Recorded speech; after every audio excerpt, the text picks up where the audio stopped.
আসিফ নজরুল সে উপদেষ্টা বলেছিল ২৬ লক্ষ ভারতীয় নাগরিককে নাকি আমরা সরকারি চাকরি দিয়ে রেখেছি, কিন্তু আজ পর্যন্ত কি তার একটা নামও দিতে পেরেছে বা তাদের চাকরি থেকে তারা বিদায় দিয়েছে?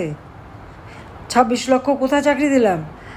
আমার বেসামরিক প্রশাসনে কর্মরত আছে ১৪,৪৩,৫১৮ জন কর্মকর্তা কর্মচারী।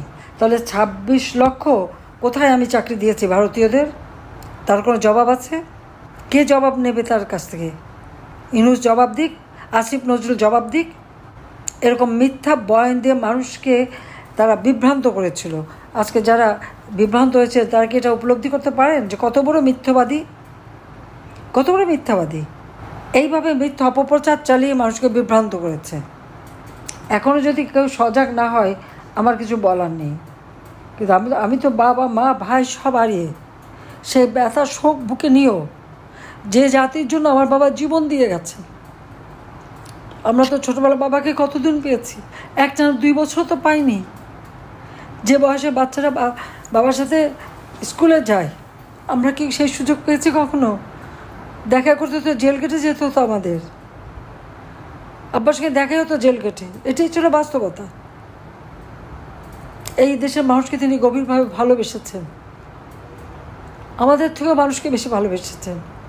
আর সেই দেশে সেই মাটিতে যখন স্বাধীনতা এনে দিলেন, তারপর তাকে নির্মমভাবে হত্যা করা হলো। তারপরেও 6 বছর দেশে আসতে পারিনি, রিফিউজি হিসেবে থাকতে হয়েছিল। পাসপোর্টটা পর্যন্ত জিয়াউর রহমান দেয়নি রেহানার। কোনো দলকে নিশ্চিহ্ন করার জন্য তাদের উপর নির্বিচারে অত্যাচার নির্যাতন করা, সেটা কিন্তু আওয়ামী লীগ করেনি। বরং সকলের মৌলিক অধিকার, গণতান্ত্রিক অধিকার আমরা নিশ্চিত করেছি। আমাদের সোশ্যাল সেফটি নেটে সেখানে আমরা যে তালিকা করেছি সেখানে কিন্তু আমরা দল দেখিনি। আমরা যে ভূমিহীন গৃহহীন মানুষকে ঘরবাড়ি তৈরি করে দিয়েছি সেখানে কিন্তু কোনো দল দেখিনি। আমি যখন সরকার গঠন করেছি, আমার সরকার জনগণের কল্যাণেই কাজ করেছে, জনগণের জন্য, কোনো একটা দলের জন্য না। এটা হলো বাস্তবতা। কিন্তু আজকে যখন দেখি সমস্ত রাগ আওয়ামী লীগের উপর, সমস্ত দোষ আওয়ামী লীগের, সমস্ত দোষ আমাদের, নির্বিচারে আমাদের উপর অত্যাচার নির্যাতন চলছে, জেল জুলুম চলছে, পাশাপাশি মুক্তিযুদ্ধের চেতনাকে নস্যাৎ করা, মুক্তিযুদ্ধের স্মৃতিচিহ্নগুলি মুছে ফেলা। আজকে বাংলাদেশের অবস্থাটা কি? এই মুহূর্তে আপনারা দেখেন দেশটা অচল। কেন? সরকারি কর্মচারীদের যে দুরবস্থা, তাদের চাকরি খাবার জন্য এক অধ্যাদেশ জারি, তার উপর অর্থনৈতিক অবস্থা কী অবস্থা? আজকে আমাদের ব্যবসায়ীরা নিজেরাই বলছেন যে 2 মাসের মধ্যে 50% শিল্প বন্ধ হয়ে যাবে। ইতিমধ্যে প্রায় 1100 শিল্প কলকারখানা বন্ধ, একে একে গার্মেন্টস বন্ধ, শ্রমিকরা চাকরি হারিয়ে তারা কোথায়? মেয়েরা ঘরে ফিরে যাচ্ছে কাঁদতে কাঁদতে। আজকে দেশের অবস্থাটা কি? যে কোনো একটা ঘরের মধ্যে বাড়িতে ঢুকে যে কি তারা সমন্বয়ক, এখন আবার সেটা নতুন পার্টি হয়েছে এনসিপি আর বিএনপি জামাত, এরা মিলে সেখানে নির্যাতন, লুটপাট, কারো বাড়িতে ঢুকে লুটপাট করা, মারা, অত্যাচার করা, এটা কোন ধরনের কাজ? এটা কোন গণতান্ত্রিক ধারা? এটা কোন স্বাধীনতা? সেটাই তো প্রশ্ন। এবং নির্বিচারে, কারো কোনো নিরাপত্তা নাই। যখন যাকে খুশি তাকেই হয়রানি, তাকেই গ্রেপ্তার, তার উপরে নির্যাতন, সেটা চালিয়ে যাচ্ছে। অর্থনীতি সম্পূর্ণভাবে ধ্বংসের দিকে। তার উপরে একের পর এক কালো আইন জারি করে যাচ্ছে। তাদের আইন জারি করার অধিকারটা কে দিয়েছে? ডক্টর ইউনূস এবং তার ওই উপদেষ্টারা কি জনগণের ম্যান্ডেট নিয়ে ক্ষমতা এসেছে? তারা তো এসেছে জঙ্গিদের সহায়তায়, সন্ত্রাসীদের সহায়তায়, খুনিদের সহায়তায়। সেটা তো প্রমাণ হয়েছে। কারণ ক্ষমতা আসার সাথে সাথে যত জঙ্গি, সন্ত্রাসী, খুনি যাদেরকে আমরা বিচার করে কারাগারে বন্দি করেছিলাম সবাইকে মুক্তি দিয়ে দিয়েছে, জেলখানা খুলে দিয়েছে, সব স্রোতের মতো বেরিয়ে গেছে। আর জেলখানা ভরেছে কাদের নিয়ে? মুক্তিযোদ্ধা, মুক্তিযোদ্ধা সপক্ষ শক্তি, আওয়ামী লীগের নেতাকর্মী, তাদেরকে দিয়ে আজ জেল ভরেছে। প্রায় 5 লক্ষের উপর শুধু মামলা এবং আসামি। আমার মনে হয় ডক্টর ইউনূস একটা রেকর্ড করে ফেলেছে। কোনো দেশে এইভাবে এত লক্ষ লক্ষ মানুষের বিরুদ্ধে মামলা দিতে পারে আর আসামি করতে পারে আর হয়রানি করতে পারে, এটা বোধহয় আর কোথাও কোনোদিন ঘটে নাই। সে এইভাবে নির্যাতন আওয়ামী লীগের উপর চালাচ্ছে। তারপর কি? আওয়ামী লীগের কার্যক্রম নিষিদ্ধ। স্বৈরাচার বলা হয় আমাকে। স্বৈরাচার কে? আপনারা দেখেছেন সরকারি কর্মচারীদের আইন একটা অধ্যাদেশ করা হয়েছিল 79 সালে, সেটাকে আমরা আইনে পরিণত করি। এটা কোর্টের একটা অর্ডার ছিল, কারণ সামরিক মানে শাসকদের ক্ষমতাকে অবৈধ ঘোষণা করা হয়েছিল। সেইখান থেকে আমরা আইনটা করে দিই, কিন্তু সেই আইনকে বাদ দিয়ে ওই 79 অধ্যাদেশের সূত্র ধরে একটা অধ্যাদেশ জারি করেছে। আমার এখানে প্রশ্ন, এই অধ্যাদেশ জারি করার কি অধিকার তার আছে? ইউনূসের আছে? সে তো তার ওই যে পদবিটা যেটা সে আছে, ওটা তো কোনো সংবিধানে নাই। জনগণের ভোটে নির্বাচিত হয়ে সে আসেনি, জনগণের ম্যান্ডেট নিয়ে আসেনি, এসেছে জঙ্গিদের সহায়তায়, সন্ত্রাসীদের সহায়তায়। আজকে সচিবালয় থেকে শুরু করে সকল কর্মচারী, তাদের উপর যেভাবে নির্যাতন, আজকে সরকারি বেতনভুক কর্মকর্তা কর্মচারী সকলেকেই চাকরি থেকে তারা বের করে দিতে পারবে। 4 ধরনের শৃঙ্খলা ভঙ্গের অপরাধে তারা বিভাগীয় মামলা ছাড়াই শুধুমাত্র কারণ দর্শানোর নোটিশ দিয়ে চাকরি থেকে বরখাস্ত করতে পারবে। এই ধরনের অধ্যাদেশ তারা জারি করেছে। কে তাদের দিয়েছে অধিকার? এটা তো সম্পূর্ণভাবে সংবিধানের সঙ্গে অসামঞ্জস্যপূর্ণ, সম্পূর্ণ অসামঞ্জস্যপূর্ণ। কারণ 2018 সালে সরকারি কর্মচারীদের আইন করা হয়, অথচ সেই আগে যে অধ্যাদেশটা সেটা কিন্তু রহিত করা হয়েছিল। আবার সেটাকে পুনরায় রহিত করা, আবার এই অধ্যাদেশ দেওয়া, তাদেরকে কে এটা জারি করতে বলেছে? সরকারি অধ্যাদেশ জারি করা কোনো অধিকার তো এর নাই, সংবিধান সেই অধিকার দেয়নি।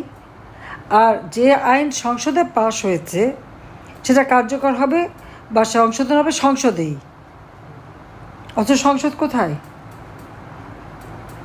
একের পর এক আপনারা দেখেন কিভাবে সরকারি কর্মকর্তা কর্মচারী থেকে শুরু করে এখানে আমাদের সামরিক বাহিনী, সশস্ত্র বাহিনী, পুলিশ বাহিনী বলেন, প্রত্যেকের উপর যে জুলুমটা হচ্ছে, এখন এই নতুন আইনে এদেরকে সম্পূর্ণভাবে চাকরি থেকে বরখাস্ত করতে পারবে শুধু কারণ দর্শানোর নোটিশ দিয়ে। সরকারি আইনে তো এটা বলা নাই, তো এই অধ্যাদেশ সে দেবে কীভাবে? একটা দেশকে কিভাবে ধ্বংস করা যায়, এটাই হচ্ছে ইউনূসের উদ্দেশ্য। যে দেশটা মাত্র 8 মাস আগে সারা বিশ্বের কাছে উন্নয়নের বিষয় ছিল, আজকে সেই দেশটাকে ধ্বংসের কিনারে নিয়ে গেছে। যে গরিব মানুষ অন্তত 3 বেলা ভাত বা খাবার খেতে পারতো, আজকে সেই খাবার তারা খেতে পারে না। বলেছিল যে আওয়ামী লীগের আমলে, শেখ হাসিনার আমলে সব জিনিসের দাম বেড়ে গেছে, ইউনূসটাকে খুব সস্তায় খাওয়াবে। কোন জিনিসটা সস্তায় খাওয়াচ্ছে? 81 সালে আসার পর থেকে দেশের মানুষের জন্য কাজ করেছি, এবং যখনই ক্ষমতা এসেছি দেশের উন্নতি করেছি, মুক্তিযুদ্ধের চেতনা বাংলাদেশকে গড়ে তুলেছি, আর্থসামাজিক উন্নতি করেছি, সারা বিশ্বে বাংলাদেশের সম্মান। আজকে এই একটা ক্ষমতালোভী ইউনূসের কারণে সমস্ত বাংলাদেশের ভাবমূর্তি নষ্ট হয়ে গেছে। আর এখন এমন কোনো শ্রেণী পেশার মানুষ নেই যাদের উপর জুলুম অত্যাচার না হচ্ছে, এমন কোনো শ্রেণী পেশা নেই। চরমভাবে আজকে দেশটাকে ধ্বংসের দিকে নিয়ে যাচ্ছে। কেন? যুদ্ধ অপরাধীদের বিচার করেছিলাম, সেটা আমার অপরাধ? আমার বাবা মা ভাইদের যারা হত্যা করেছে সেই খুনিদের বিচার করেছি, 15 আগস্টের খুনিদের, সেটাই কি আমার অপরাধ?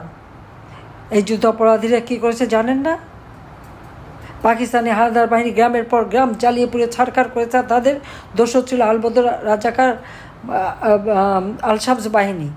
মেয়েদেরকে ধরে যখন ক্যাম্পে নিয়ে যায়, এই রোকেয়া হলে যেভাবে রেপ করেছে এবং নির্যাতন করেছে 25শে মার্চ রাত্রে। যারা সেই ইতিহাস জানেন না, আমি মনে করি এখন ইউটিউবে অনেক সময় অনেক ইতিহাস পাওয়া যায়, একটু দেখবেন পড়ে। তরুণ সমাজকে আমি বলবো, শিক্ষিত সমাজকে আমি বলবো, তাদের এই ইতিহাস জানা উচিত। এই যে মেয়েদেরকে নিয়ে গেছে, তাদেরকে তো শাড়িটাও পরতে দিত না, একটা পেটিকোট গরমাতে পরে থাকতো। তাদের উপর যেভাবে অত্যাচার আছে, সমস্ত শরীর তাদের ক্ষত বিক্ষত ছিল, কোথাও দাঁতের কামড়, কোথাও বেনেটের খোঁচা। তাদেরকে যখন উদ্ধার করা হয়, উদ্ধার করে এই সমস্ত মেয়েদের চিকিৎসা পুনর্বাসনের ব্যবস্থা এবং বীরাঙ্গনা নাম দিয়ে তাদের সম্মান দিয়ে গেছিলেন জাতির পিতা বঙ্গবন্ধু শেখ মুজিবুর রহমান। আমার মা নিজে দাঁড়িয়ে থেকে তাদের বিয়ে দিয়েছিলেন। অনেক বাবা মা নিতে চায়নি, তাদের অন্য বাচ্চারা আছে, তাদের বদনাম হবে, সেই জন্য ঠিকানা দিয়েছিলেন এই মেয়েদের যে তাদের ঠিকানা হবে 32 নম্বর বঙ্গবন্ধু ভবন, পিতার নাম শেখ মুজিবুর রহমান। আর সেই 32 নম্বর যে বাড়ি থেকে জাতির পিতা স্বাধীনতা ঘোষণা দিয়েছেন, যে বাড়িতে জাতির পিতা বঙ্গবন্ধু শেখ মুজিবকে নির্মমভাবে হত্যা করা হয়েছে আমার পরিবারের সকল সদস্য সহ, যে পরিবার ছিল এই নির্যাতিত মেয়েদের ঠিকানা, সেই বাড়িটাও জ্বালিয়ে দিয়েছে, বুলডোজার দিয়ে ভেঙেছে, হাতুড়ি দিয়ে যারা ভেঙেছে আর দাঁত বের করে হেসেছে, তাদের লজ্জা হয় না? মুক্তিযুদ্ধের সমস্ত স্মৃতিগুলি একে একে ধ্বংস করে দেওয়া হচ্ছে, মুক্তিযুদ্ধের সমস্ত ইতিহাস মুছে ফেলা হচ্ছে। মুক্তিযুদ্ধের স্মৃতির জন্য ইতিহাস যদি মুছে ফেলা হয় তো বাংলাদেশ কোথায় আছে, কোথায় থাকে? বাংলাদেশ নামটাও তো বঙ্গবন্ধু শেখ মুজিবের দেওয়া। যাক, আমি আর সময় নিতে চাই না। আমি সবাইকে ধন্যবাদ জানাই এবং ইতিহাস বিকৃতি থেকে বাংলাদেশ মুক্তি পাক, আর এই দুঃশাসনের হাত থেকে বাংলাদেশ মুক্তি পাক। যত আমাদের বন্দী আছে সবাইকে মুক্তি দিতে হবে, সমস্ত মিথ্যা মামলা প্রত্যাহার করতে হবে। আর আইসিটি এটাও বেআইনি। 73 সালে আইন করে আইসিটি করা হয়েছিল যুদ্ধ অপরাধীদের বিচারের জন্য। এখানে ইউনূসের কোনো অধিকার নাই ওই আইন সংশোধন করবে একটা অবৈধ ক্ষমতাধারী, আর সেখানে বিচার করবে আর শাস্তি দেবে সাংবিধানিকভাবে, নীতিগতভাবে তার কোনো অধিকার তাদের নাই। বরং যারা এই অপকর্মগুলি করেছে তাদের বিচারই বাংলার মাটিতে হবে একদিন। যারা এই আইসিটি নিয়ে আজকে লাফালাফি করছেন, আমাদের বিরুদ্ধে মামলা দিচ্ছেন, শাস্তি দেবেন, একদিন শাস্তি তাদেরকে পেতে হবেই ইনশাল্লাহ। সবাইকে ধন্যবাদ। জয় বাংলা, জয় বঙ্গবন্ধু, বাংলাদেশ চিরজীবী হোক। খোদা হাফিজ।